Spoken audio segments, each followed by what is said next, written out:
The candles in the long dining room at Ashford Park had burned nearly to their collars by the time Lady Morrow rose from her chair at the far end of the table and said, in a voice pitched to carry precisely as far as she intended, that Miss Hartwell had perhaps mistaken herself for a guest. 30 faces turned. The housekeeper, Mrs. Paxton, paused in the doorway with a salver in both hands. Cecily Drummond, seated at Edmund's right, pressed her lips together over a small, satisfied breath. And Georgie, at the table's unfashionable remove, felt the words settle against her the way cold water settles into cloth. Evenly, completely, leaving no part of her untouched. She did not lower her eyes. That was the only thing she had left that nobody could take without her permission. At the head of the table, Edmund Vane, Duke of Ashford, set down his wine-glass. He did not speak. His face was still as ice over a deep river, and whatever moved beneath it was invisible to everyone in the room. Almost everyone. Let the story go back 6 weeks, to the first Friday of April, when the season's machinery turned its full attention to Ashford Park, and Georgie arrived on the morning coach with a single trunk, 38 pounds of annual wage, and the clear understanding that she was employed, not welcomed. She had come as companion to Miss Annette Fawcett, Lady Morrow's niece, a pleasant girl of 19 who needed someone sensible at her elbow during the season's opening run of visits and balls. The position was respectable enough, if one did not examine it closely. A lady's companion occupied the precise social space between a servant and a guest, belonging to neither world, acknowledged in neither. She ate in the dining room but was not addressed across it. She attended the drawing room but was not consulted in it. She was, by the design of every house she had ever entered, invisible. Ashford Park was grander than she had prepared herself for. The east and west wings stretched away from the central hall in a manner that suggested the house had never been asked to contain itself. The grounds ran to formal gardens in the south and opened onto parkland in the north, where the beeches were still bare enough in early April to show the sky in pieces between their branches. A butler named Garrett showed her to a room on the second floor, west wing, which was neat, small, and faced the stable yard.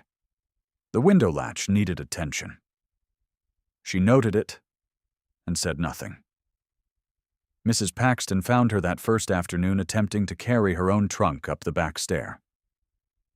The housekeeper was a broad, plain-spoken woman of 50-odd years, with keys at her belt, and a way of looking at a person that suggested she had seen most varieties of human dishonesty and was not alarmed by any of them. She called for a footman without ceremony, told Georgie the latch on the window would be seen to by Thursday, and asked whether she took milk in her tea. It was the first ordinary kindness anyone had offered her since her father's death the previous November, and Georgie felt the warmth of it settle somewhere behind her sternum and stay. If you find yourself drawn into this story, a quiet note that you are not alone in it, and leaving a comment below with what moved you first is a small thing, and a welcome one. The story continues. The opening ball was held in the Ashford Long Gallery on the first Friday of April, as it had been every year in living memory. The chandeliers ran the full length of the ceiling. The musicians occupied a curtained alcove at the gallery's north end. The flowers, hothouse lilies, and trailing ivy had been arranged by someone with decided opinions, and they dominated the room with a confidence that the guests did their best to match. Georgie wore her gray silk, which had been turned once and retrimmed with a band of ivory ribbon along the hem that she hoped was not obviously new. It was not the worst gown in the room, but the room was Ashford Park in full spring season, and the comparison was not comfortable. Cecily Drummond arrived in pale gold satin that caught the candlelight and held it like a deliberate argument. Lady Morrow, in black and jet that announced authority rather than mourning, settled herself at the room's social center as naturally as a planet assumes its orbit. and the season arranged itself around her. Georgie positioned herself at Annette's elbow and occupied herself with being useful. She retrieved a dropped fan. She located a vacant chair near the window for an elderly gentleman whose name she did not yet know. She kept her own counsel and watched. She was watching when Edmund Vane came in. He was not announced with any particular ceremony. He simply entered through the gallery's east door, and the room adjusted to him the way a room adjusts to a change in weather. Not dramatically, but inevitably. He was 34, she would later learn, though he carried the specific solitude of a man who had decided, some years back, to feel things only in private. His jaw was precise. His eyes were the color of deep water under cloud. He moved through the room without pausing and without performing his own arrival, and he stopped at the edge of the floor with the particular stillness of a person who is watching something they have no intention of showing interest in. He was watching her. She did not know it then. She was looking at the lilies. Lady Morrow found her 20 minutes into the evening, when Annette had been claimed for a set, and Georgie stood alone near the window with her hands folded and her posture excellent. Miss Hartwell. Lady Morrow's voice was warm, which was worse than coldness, because warmth at that pitch was a precision instrument. You have made yourself very comfortable in my nephew's house, I see. Georgie met her eyes. I am here in Miss Fawcett's service, my lady. I hope I give satisfaction. The syllable carried a survey of Georgie's retrimmed hem, her plain gloves, her single strand of seed pearls that had been her mother's. A companion's first obligation is knowing her place. I find the ones who know it require almost no managing at all. She moved away before Georgie could answer, and the group of women near the window received her with the small rearrangements of proximity that acknowledged authority's return. Georgie breathed. She kept her spine straight. Across the gallery, behind two sets of guests and one pair of matching footmen, she had the distinct sensation of being looked at, and she would not have been able to say why, except that the back of her neck registered a warmth that had no connection to the room's considerable heat. The Duke of Ashford had not moved from his place at the gallery's edge. His expression was entirely unreadable. But his gaze had not left her since the moment Lady Morrow's voice had carried. She did not see it. She was concentrating on standing still. Thomas arrived in Georgie's awareness 3 days later, on a Tuesday morning, when she came round the east corner of the house and found him alone on the gravel path, with a Latin primer held in both hands and tears drying silently on his face. He was 9 years old, fair-haired, and possessed of the rigid composure of a child who had learned very early that visible grief invited unwanted attention. The primer, she noticed, was held upside down. She sat down on the stone bench beside him without asking permission. She did not offer sympathy, which would have embarrassed him, and she did not pretend not to notice the dried tears, which would have been a lie. She said, "The fourth declension is genuinely difficult. I have never forgiven it," and waited to see what he would do. He turned the primer right side up. After a moment, he handed it to her. They spent 40 minutes on the fourth declension, there on the gravel path in the thin April sunlight, and by the end of it, Thomas was conjugating correctly and had decided, with the absolute certainty that 9-year-olds reserve for these things, that she was a trustworthy person. She thought him a serious, tender-hearted child who wore his solitude the way she wore hers, as protection against a world that had given neither of them much reason to lower their guard. What she did not yet know was that Edmund, returning from the North Fields on horseback, had passed the end of the gravel path and pulled his horse to a stop at the sight of them, and had remained there, quite still, for a full minute before riding on. The following Thursday saw Lady Morrow hold a drawing-room assembly for 12 ladies, of the sort whose opinions constituted a kind of private legislature for the season. Cecily Drummond attended, arranged in sprigged muslin on the settee nearest the window, and the conversation, as it arranged itself across the hour, made plain what everyone already understood: that Cecily was Lady Morrow's chosen candidate for the Duchess of Ashford, that the match had been under cultivation for 2 seasons, and that the only remaining variable was Edmund himself, who had so far declined to be arranged. "Miss Hartwell," Lady Morrow said at the assembly's midpoint, when the tea had gone round and the initial conversations had exhausted their surface, "perhaps you would fetch my shawl from the blue sitting-room. I find I am chilled." It was not a request. Georgie set down her cup and went. She returned to find the conversation had continued without a pause for her absence, which was precisely what had been intended. She placed the shawl across Lady Morrow's shoulders and resumed her chair. And the assembly did not acknowledge her return, and she performed the small internal act of dignity she had learned to perform in such moments. She named, quietly to herself, one specific true thing about her situation that was hers and could not be taken. She had £38 of honest wage. She had Thomas's trust. She had the window latch, which had been attended to by Wednesday, a day early. It was enough. For now, it was enough.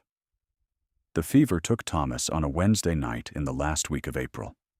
Mrs. Paxton came to Georgie's room at 9:30 with a lamp and the tight expression of someone managing more concern than she intended to show. The boy's temperature was climbing. The physician from the village was 2 hours away. The nursemaid, a fluttery girl of 17, had reached the limit of her competence and was crying in the passage. Georgie dressed in 3 minutes. She followed Mrs. Paxton down 2 corridors to the East Wing central passage, where the housekeeper paused before a door that Georgie had registered on her second day at Ashford Park as one of those doors that is not tried, the kind that sits in a house's geography with a quality of quiet prohibition that requires no lock to enforce it. This one, she now saw, had an actual lock, a heavy iron fixture that looked older than the house's renovations, and a key. "His Grace has never said the room itself is forbidden to the boy," Mrs. Paxton said quietly, in the tone of someone drawing a very careful line around a permission. "He has only said he does not go there. Thomas took it into his head last winter that the library in the East Wing is the finest room for reading, and I have not corrected him, because he is not wrong." She unlocked the door and pushed it open. "I have not said what I am doing." The East Wing library was large and cold and smelled of paper and cedar and something faintly floral that Georgie could not immediately place. The shelves ran from floor to ceiling on 3 walls. A deep window seat faced the park, its cushion a faded blue-green that might once have been vivid. A small fire had already been laid and lit by some forethought of Mrs. Paxton's. And Thomas was in the armchair nearest it, wrapped in a wool blanket, holding himself with the careful stillness of a child who is too unwell to move without increasing his discomfort. "Latin?" he said when he saw her. "Whatever you like," she said, and settled herself in the chair beside him and opened the nearest book. She read for 3 hours. She read Latin grammar, and then she read 2 chapters of natural philosophy, and then she found a collection of folk tales printed in small type on thin paper, and she read those too, in a voice that dropped lower and lower as Thomas's breathing deepened and his grip on the blanket loosened, and he finally, at midnight, slept. The fire burned. The smell of cedar and the faint floral note, something like dried rose or lavender, settled into the cold air of the room. Georgie pulled her shawl closer and meant to stay alert, and found, instead, that her eyes would not stay open. and the chair was deep and warm from the fire, and the room was very quiet. She slept. She woke to gray light at the window, and to the knowledge, immediate and complete, that she was not alone in the room. Edmund Vane stood in the doorway. He was still in his riding clothes, the coat unbuttoned at the collar, and the dawn light fell across him with the flat honesty of early morning. His expression when she found it was not the cold formality she had catalogued over the past weeks. It was something else, something that sat closer to the surface, less managed than anything she had seen from him in the public rooms. He looked at Thomas, sleeping in the chair. He looked at the cold remnant of the fire, and the open book across Georgie's knee, and the worn place on the armrest where she had rested her wrist through the long hours. He looked at her. She stood too quickly. She stood. The book slid from her knee, and she caught it, and the motion brought her a step closer to him than she intended, close enough to see that the line of his jaw was not carved stone, but bone and skin and tiredness, close enough to hear his exhale. "I should not have come in here," she said. "I know that. Mrs. Paxton unlocked the door, and I should have questioned it more carefully, and I did not." "Thomas," he said. His voice was lower than his public voice. "How long has he been feverish?" "Since last evening. His temperature was lower by midnight. He should be well by morning, I think, though the physician ought to see him regardless." Edmund nodded. He did not move from the doorway. He was looking at the room with the quality of attention she had begun to recognize as his specific form of restraint, the way a person looks at something they have decided not to feel, and then feel anyway. "This was her room," he said. Not to her, precisely. The way a person says something aloud that has been said many times inside. She waited. Her name was Clara. He was still looking at the shelves, the faded cushion, the thin paper folktales on the side table. She was Thomas's mother. My ward before Thomas was his mother, which is a sentence that requires explanation. He said it quietly, without the ceremony of confession. She told me she had no living family. She told me she had no debts. She told me she was a gentlewoman in reduced circumstances, and she was that last thing at least. And everything else she said was a careful construction that held until it did not. She died 3 years ago and left me Thomas, who is entirely innocent of all of it, and left me also the understanding that my judgment of people is not as reliable as I had believed it to be. The room held the silence of dawn, cold and specific. "I locked the room because I did not want Thomas growing up in a monument," he said, "and because I did not know what to do with it." Georgie thought of her father's study, still locked, back at the modest house in Wiltshire where the new tenants were now sleeping. She thought of the 38 pounds and the retrimmed hem and the window latch that had been fixed a day early. She thought of the particular economics of grief, the way a person learns to carry it in small enough portions that it does not put them down. "The room is very good for reading aloud," she said at last, "if that is a relevant consideration." Edmund looked at her directly. The pale morning caught the deep watercolor of his eyes and held it. Something in his expression shifted, barely enough to name, but she named it anyway, quietly, inside herself, the way she named the true things when no one was watching. He did not speak again. He crossed the room to Thomas, touched the boy's forehead briefly with the backs of his fingers, and satisfied with what he found there, straightened and looked once more at Georgie with an expression that gave nothing away to the world, and gave, she thought, almost everything to her. "Go and sleep," he said. "I will sit with him." It was an order. She understood, as she had not understood before, that his orders were not authority exercised over her. They were care, dressed in the only language available to a man who had decided that direct tenderness was the most dangerous thing he possessed. She went.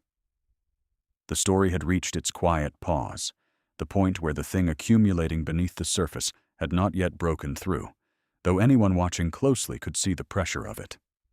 If you have been with Georgie this far, stay. Lady Morrow's patience, it turned out, had an architecture, and Georgie had been bumping against its load-bearing walls for 3 weeks without knowing their exact positions. The assault came at the beginning of May, when the season had reached the pitch at which every social arrangement felt simultaneously necessary and precarious. Lady Morrow chose a morning when Annette was occupied with Cecily, and Edmund was gone to his solicitor in town, and she came to the West Wing sitting room where Georgie was mending a ribbon on Annette's evening cloak. And she sat down and said, with the warm precision Georgie now recognized as her weapon of choice, "I think we have arrived at a moment for honesty between us." Georgie set the cloak in her lap and waited. "You are a respectable young woman in a difficult situation, and I have no wish to be unkind," Lady Morrow continued. The jet beads at her throat caught the morning light. "But Ashford Park has an order that has served this family for many years, and a companion who has taken it into her head to become indispensable to the Duke's ward, and who spends her nights in locked rooms of this house, creates a difficulty that goes beyond my tolerance to manage." "I was with Thomas," Georgie said. "He was unwell. He has a nursemaid." The nursemaid had reached the end of what she could offer him. "Miss Hartwell."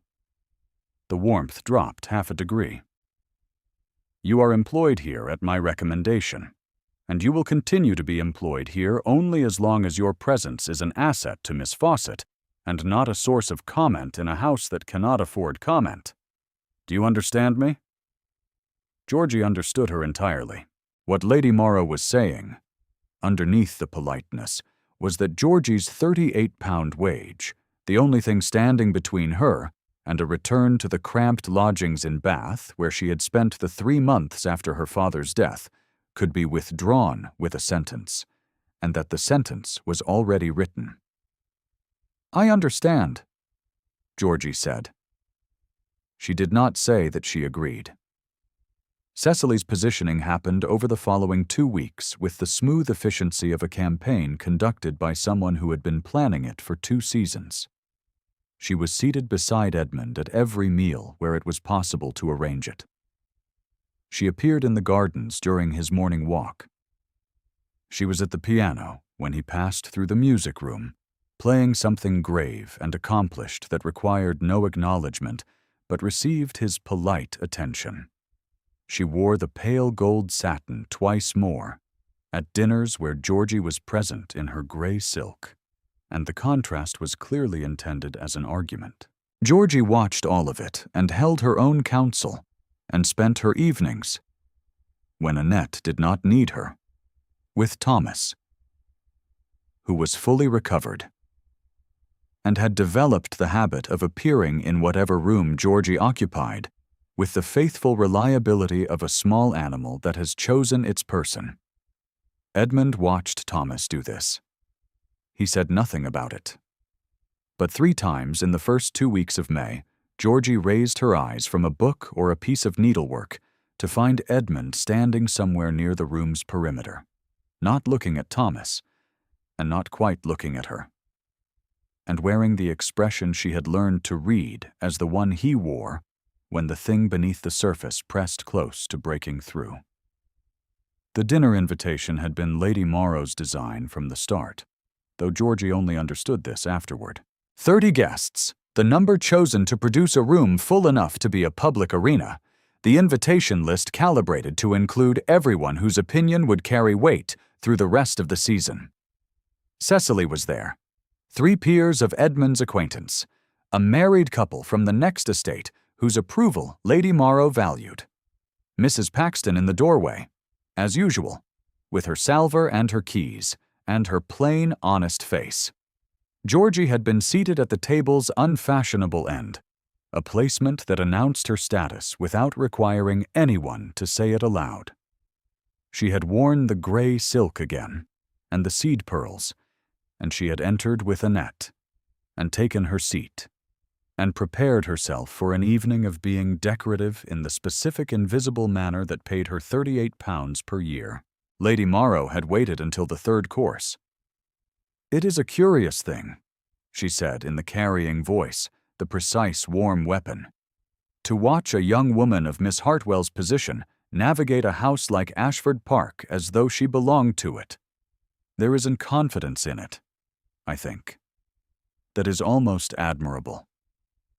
One wonders whether she is quite aware that the East Wing is not, in general, considered the province of a companion's curiosity." She turned the warmth of her smile across the table to rest briefly on Georgie's face. "But then, those who have mistaken themselves for something other than what they are have always required a gentle correction."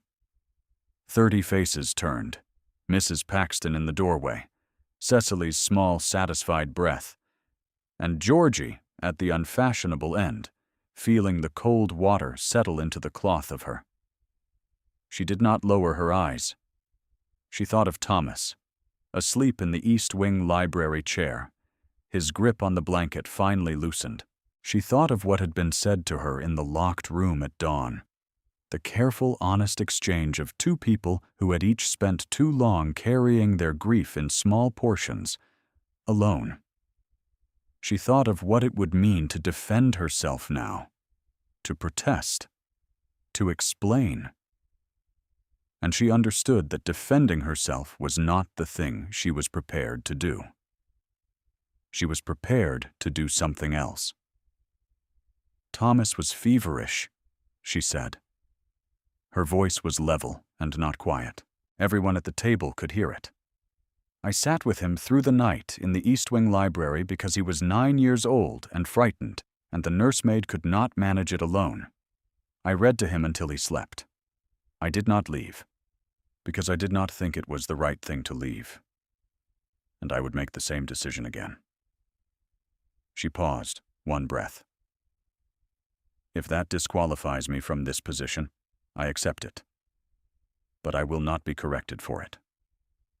The silence at the table was the specific silence of a room in which something has just shifted, and no one is quite certain in which direction. Lady Morrow's expression held perfectly for 2 seconds. At the table's head, Edmund set down his wine glass. The sound of it on the cloth was small and clear in the silence, and everyone heard it, and everyone turned. He rose. He did not rise in the agitated manner of a man responding to a scene. He rose in the deliberate manner of a man who has decided something and is now enacting it, which was a different thing entirely. And the room recognized the difference.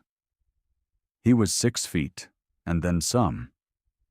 The candlelight finding the line of his jaw and the deep watercolor of his eyes, and the room arranged itself around him with the inevitability of that first night in the gallery, the adjustment to a change in weather. He looked down the length of the table. "Miss Hartwell sat with my ward through the night at personal cost to her position in this house," he said. "She did so because the child needed her, and she is the kind of person who responds to need with action, rather than calculation. I have known this about her for some time." His gaze was on Georgie, and he held it there, steady and entirely without performance, while the room held its collective breath. "I have admired it for rather longer than is consistent with my having said nothing about it." He paused, and then he said the sentence that Georgie would later find she could not recall hearing so much as feeling arrive, like warmth after cold, like light through a closed shutter, finally opened. "I would be very glad if she would consent to remain at Ashford Park in a capacity that makes the question of dismissal permanently irrelevant." The room stayed silent for one long moment. Mrs. Paxton, in the doorway, turned her head away with the specific movement of a person choosing not to visibly cry. Cecily Drummond looked at her plate. The gold of her dress caught the candlelight and held it, exactly as it had done all evening, and the argument it had been making for 2 seasons was simply no longer the argument anyone was attending to. Lady Morrow sat very still. Her fan was in her hand, and she had not opened it. And the jet beads at her throat were precisely where they had been, but the specific quality of her authority, that warm and carrying confidence, had undergone a change that was visible to everyone at the table who had spent the season learning to read the room. It was not destroyed. It was not humiliated in any dramatic or unkind manner. It was simply, quietly, displaced by something that ranked above it, and Lady Morrow was a woman who understood hierarchy well enough to recognize when she had been outranked. She looked at Georgie. For one moment, the warmth dropped away from her expression entirely, and what was underneath it was not cruelty, but recognition. The recognition of a woman who had been confidently wrong and was now in the most public room available to her, finding it out. "Your Grace," she said. That was all she said. Georgie's heart was doing something complicated in her chest that she did not attempt to name.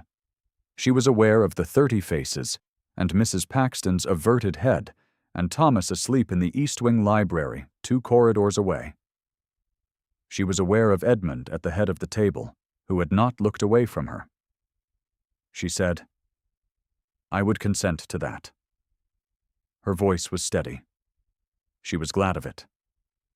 Edmund's expression held for one more moment in its stillness, and then, at its edge, in the very corner where the jaw met the cheek, something moved. It was small. It was almost nothing. It was the expression of a man who has been braced against something for so long that when the thing he was braced against finally resolves, the bracing itself takes a moment to believe it is no longer required. She saw it. She did not look away from it. She let herself see it fully, as a thing that belonged to her now, as a thing she had been offered and was choosing to receive. The dinner resumed. The guests, those 30 careful observers of Ashford Park social weather, found their voices one by one, and the conversations around them came back to life, pitched a little higher than before, animated by what they had witnessed and what they would be reporting the following morning. Cecily spoke quietly to the woman beside her and did not look up again. Lady Morrow turned to the pier on her left with a composure that cost her something visible to anyone paying attention, and said something about the garden's progress, and was answered, and moved forward. Edmund came down the length of the table. He did not make a production of it. He crossed the floor in the measured way he did everything, and he stopped beside Georgie's chair and extended his hand, palm up, the same deliberate, unhurried gesture he might have made in the gallery at a ball if the world had arranged itself differently 6 weeks earlier. And she placed her hand in it, and he drew her to her feet. Mrs. Paxton appeared at her elbow, with a shawl that was warm and lined, and not Georgie's own, and pressed it into her free hand without a word, and then returned to her doorway and resumed her professional composure with visible effort. The snow came in the 3rd week of November, earlier than anyone expected, and heavier than was usual. It began on a Tuesday evening while Thomas was at his lessons in the East Wing Library, which was no longer locked, the key having migrated to the hook inside the door where it could be found by anyone who needed it. The fire had been laid and lit before Georgie arrived, and the faded blue-green cushion on the window seat had been replaced, at some point in late September, with one in a deep, soft red that she had admired in the Ashford upholstery samples without having said so aloud, and had found installed when she came to read on a Wednesday morning. She had not mentioned it to Edmund. She had simply put her hand on the new cushion and felt the warmth of being seen in so small and specific a manner, and understood that this was what it was to be known by someone. Thomas was at the window when the snow began. He was 9 years old, and he had not yet learned to govern his response to weather he found delightful. And he pressed both hands against the glass and said, "It is proper snow, not just sleet," with the authority of someone delivering a verdict long awaited. "It is," Georgie agreed. She was reading something with actual literary merit, a thing she had barely managed before October, given the density of her social obligations before the season's close. "Will it settle?" Thomas asked, without turning from the window. "I think it will settle," she said. Edmund came in 20 minutes later with the particular quality of attention he had recently stopped concealing from either of them, the quality that took in Thomas at the window and Georgie in the chair, and the fire, and the open book, and the new red cushion, and understood what it was looking at. He crossed to the window seat and sat down without ceremony. Thomas moved 3 inches to make room, and then moved back, so that the space between them was exactly the amount that a 9-year-old considers appropriate when he has decided to grant someone his full proximity. Edmund picked up the book Georgie had set down and turned it in his hands to see the spine. He set it back on the table beside her chair, within her reach. "The physician says the fever season is largely past," he said. "I intend to have the east corridor adequately heated before December, regardless." "Thomas will be disappointed," Georgie said. "He considers the cold part of the experience." "Thomas's opinion of the cold is irrational," Edmund said. "It is not," said Thomas, without turning from the window. Edmund looked at Georgie over Thomas's head, and the thing in his expression was not managed or withheld or defended against. It was simply there, in the firelight, in the room that had been closed for 3 years and was now lit and warm and full of the specific ordinary noise of people who had decided to inhabit the same space without apology. The cedar smell was still present, and the faint dried lavender note, but they had been joined now by the smell of coal and wool, and the ink from Thomas's lesson books, and the combination was no longer elegiac. It was domestic. It was, Georgie thought, the smell of a room that had agreed to be a room again. Thomas put his forehead against the cold glass. "It is settling," he said. Outside the east wing window, the snow came down in the thick, unhurried manner of snow that intends to stay, covering the formal garden and the gravel path where a boy had sat with an upside-down Latin primer in the April sunlight, and the parkland beyond, where the beeches held the white along their bare branches with a patience that was nearly ceremonial. The candle on the library table had burned low, and its light was warm and small against the dark and the snow, and it held. If Georgie's story reached something in you tonight, leave a word below. The quiet ones always do, and it is good to know you are here.